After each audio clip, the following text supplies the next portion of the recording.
3, 1965, Houston. Police officer was sent to check on an elderly couple, Fred and Edwina Rogers, after their nephew hadn't heard from them since Father's Day. When the officer arrived at their quiet Montrose home, everything seemed normal. The lawn was trimmed. The lights were off, but no one answered the door. He circled around and entered through the back. Inside, it was silent, too silent. Dishes sat clean in the sink. A newspaper was open on the counter. Nothing looked wrong until he opened the fridge. Stacked inside were what appeared to be cuts of raw meat, but beneath the layers of wrapping paper were human limbs, arms, legs, a torso, and on the bottom shelf 2 heads carefully wrapped. It was Fred and Edwina. There was almost no blood in the kitchen. No struggle, no mess, but the dismemberment was clean. Precise, their organs had been flushed down the toilet. Police later found them in the sewer. Fred had been beaten with a claw hammer. His eyes were missing. Edwina had been shot in the head. Whoever did this took their time. The bathroom appeared to be the primary crime scene. Everything had been washed down and wiped clean. There were no fingerprints, no bloodstained clothes, not even a murder weapon. It wasn't just a killing. It was a controlled act, a message. Then came the final twist. Fred and Edwina lived with their son, Charles Rogers. A reclusive, intelligent man in his 40s. He had a background in geophysics and a history of keeping to himself. Neighbors barely saw him. He even communicated with his parents using notes slipped under the door. Now Charles was missing. His bedroom door was locked from the inside. Police forced it open and found an empty room. No clothes, no personal belongings. Just a desk, some maps, and a chart of South America with multiple cities circled. Charles Rogers had vanished without a trace. And this was just the beginning. Charles Frederick Rogers wasn't just any recluse. He was brilliant, secretive, and deeply strange. Born in 1921, he served in the Navy during World War II and later earned a degree in nuclear physics. By the 1950s, he worked as a seismologist for Shell Oil, specializing in radiotechnology and geophysical research. He spoke 7 languages and flew planes in his free time. But in 1957, he suddenly quit his job without explanation and retreated into total isolation. Living in his parents' house, Charles rarely left his room. He boarded up his windows. He spoke through closed doors. Even his neighbors didn't realize he still lived there. Some didn't know he existed. To the outside world, he was a ghost. Police searching the home found Charles's room nearly empty, except for a detailed map of South America with cities marked in red. They also found shortwave radios, coded messages, and aviation books. The way the room was cleaned, locked from the inside with no exit, raised serious questions. Had he escaped through the attic? Had he planned this for years? Rumors quickly began to spread. Some believed Charles was mentally ill. Others thought he had snapped after years of emotional abuse. But many were convinced something darker was at play. He hadn't just vanished, he had erased himself. The police issued a warrant, but Charles was already gone. No credit card use, no confirmed sightings, no paper trail. In 1965, it was easier to disappear, and Charles, it seemed, had planned his exit like a scientist, precise, cold, and perfect. But questions lingered. Why kill his parents so brutally? Why go through the trouble of cleaning the scene so meticulously, only to leave their bodies behind? And what was he planning with those maps? Detectives began to dig deeper, looking into Charles's history, and what they found was chilling. Friends recalled that Charles believed his phone was tapped, that the government was following him, that he often mentioned coded transmissions coming through his radio.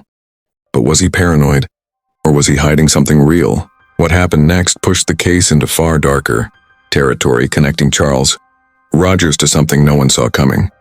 As the manhunt for Charles Rogers stretched on, the public's imagination took over. What kind of person could commit such a brutal double murder, clean up with surgical precision, and disappear without a trace? The deeper investigators looked, the stranger the story became. Charles wasn't just smart, he was strategic. Some believed he had long planned to kill his parents. According to acquaintances, Charles felt trapped in the house. He told friends his parents were controlling, manipulative, and even violent behind closed doors. Some sources claimed he accused them of stealing from him, spying on him and sabotaging his life. But then came the theories that went far beyond family drama. In the late 1990s, A book titled The Icebox Murders put forward a shocking claim. Charles Rogers had been involved with the CIA. The authors believed he had worked as an intelligence asset, possibly in covert operations during the Cold War. The theory suggested Charles had used his technical skills, radio, navigation, aviation to help with secret missions, and his sudden withdrawal from public life. It wasn't paranoia, it was protection. According to the authors, Fred and Edwina may have discovered Charles' hidden activities, possibly journals or documents they weren't supposed to see. In this theory, the murders were about silence. Eliminate the only two people who knew too much. Cover the scene, erase the evidence, disappear. But the CIA connection didn't stop there. Some conspiracy researchers claimed Charles Rogers was somehow tied to the 1963 assassination of President John F. Kennedy. The theory suggested that Charles, fluent in radio code and aerial surveillance, had been part of a backup team positioned in Dallas. While there's no hard evidence, photos of the three tramps arrested near Dealey Plaza were said to resemble Rogers. It was wild. It was unconfirmed.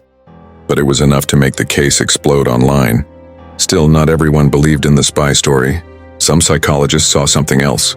A brilliant but mentally unstable man, pushed to the edge by a life of isolation and emotional torment. In this view, the murders weren't a mission, they were a snap. But then how did he vanish so cleanly? That was the part no theory could answer. Not yet. Because just when the case seemed cold, new whispers began to surface. Whispers that Charles Rogers wasn't just alive. He was hiding in plain sight. After the discovery of Fred and Edwina's bodies, Charles Rogers didn't just disappear, he evaporated. No sightings, no transactions, no trail.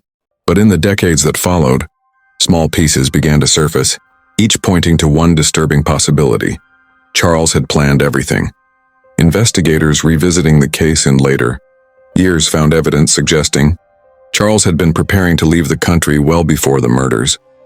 The map in his bedroom wasn't random, it highlighted specific routes through Mexico, down into Honduras and Brazil. This wasn't a man running in panic. This was a man executing a blueprint. A theory emerged. Charles had snuck out of his attic and into the alley behind the house in the early hours after the crime. From there, he may have used a fake ID and radio equipment to coordinate an escape. Some believed he had assistants. Others thought he simply outsmarted everyone. Over the years, witnesses from Central and South America claimed to have seen a man matching Charles's description. In one case, a retired police officer from Honduras said a quiet American moved into his village in the 1970s, went by Carlos and paid in cash. He was educated, spoke fluent Spanish, and never shared his past. One day, the man disappeared again without a word. Other tips followed. A bank employee in Belize, a fisherman in Guatemala, all described a similar man, thin, private, intelligent, with no clear origin. But none of the leads ever led to confirmation. In the 1980s, a private investigator even claimed that Charles had worked for an oil company under a false name in Venezuela. According to him, Rogers lived alone, avoided contact, and once told a colleague, "There are things you can't undo, things you survive by forgetting." There were no fingerprints, no photographs. But every theory led south. Some believed he died in the jungle. Others insisted he was alive well into the 1990s. One man claimed Rogers had sent a cryptic postcard home, saying only, "I'm still free." There was no way to prove it. But the details, the maps, the silence, the vanishing felt too perfect. And still there was one final twist. Decades later, modern investigators would uncover new evidence. DNA, journals, and forensic analysis that pointed to something no one expected. The Icebox Murders were far from over. For decades, the Icebox Murders remained frozen in time. A shocking case, half forgotten, with no arrests and no real closure. But in the early 2000s, true crime authors and cold case investigators reopened the file, and what they uncovered pushed the case back into public light. It began with a pair of writers, Hugh and Martha Gardenier, who spent years researching the Rogers family. They combed through police files, forensic records, and interviews. Their book, The Icebox Murders, introduced a detailed theory that Charles Rogers had not only planned the murders, but escaped to Latin America and lived there under a new identity. They also uncovered disturbing evidence that Fred and Edwina had emotionally and financially abused Charles for years. Some claimed they siphoned money from his bank accounts and monitored his movements. Others suggested Charles believed they were spying on him, possibly even on behalf of the government. Whether those beliefs were delusions or based in truth remains unclear. Then came a wave of renewed forensic interest. Some modern investigators revisited the crime scene, photos and blood pattern reports. Their conclusion: the killer had extensive knowledge of anatomy. The dismemberment wasn't chaotic, it was controlled. Some even argued it showed the precision of someone with military or surgical training. In 2015, a group of internet sleuths attempted to trace Rogers. Through genealogy websites and offshore records, they found several aliases tied to old Houston addresses, names linked to defunct passports and immigration logs from South America. Nothing was confirmed, but the pieces began to connect. Psychologists also weighed in. Some said Rogers displayed signs of paranoid delusion. Others insisted he was methodical and rational, motivated not by madness, but revenge and survival. One profiler stated he didn't snap. He solved a problem the only way he knew how. Despite the renewed interest, no body was ever found. No fingerprints matched. No DNA linked Charles to a grave. If he died, he did it anonymously. If he lived, he vanished with the skill of a trained operative. And the Houston police? They quietly marked the case inactive. No new suspects. No prosecution. Just the lingering idea that Charles Rogers, the man who turned his parents into headlines, walked away untouched. But in the minds of many, this case isn't just a murder. It's a blueprint. A mystery hiding something deeper. Perhaps something we were never supposed to know. More than half a century later, the Icebox Murders remain one of the most disturbing, unsolved cases in American history. 2 elderly parents brutally butchered, a missing son who may have planned it all, and a crime scene so carefully staged it still haunts investigators today. Charles Rogers was never found. Not arrested, not declared dead. No confession ever came. No trace of his life after June 1965 was confirmed. And that silence? It echoes louder than any words. Was he a victim of abuse pushed to the edge? A paranoid recluse desperate for freedom? Or was he something else entirely? An operative with secrets too dangerous to expose. The maps, the codes, the vanishing, none of it feels random. If Rogers really escaped to South America, he pulled off something almost no one does. The perfect disappearance. But the questions remain. Why dismember the bodies so deliberately? Why store them in the fridge? Why clean so thoroughly, only to leave behind a crime so gruesome it couldn't be hidden? Maybe he wanted them to be found. Maybe he wanted the world to see what he was capable of. Or maybe it was all a diversion, a message aimed at someone else. Today, the Rogers house is gone. The lot was sold. The neighborhood changed, but the story hasn't faded. Books, documentaries, podcasts, it keeps coming back. Each time with new theories, new shadows, and the same lingering unease. Because deep down, we're drawn to stories like this. Not just for the horror, but for the unanswered questions, the eerie details, the sense that we almost know the truth, but not quite. And maybe that's what makes the Icebox Murders so chilling. Not the crime itself, but the man who got away with it. A man who may still be out there, watching,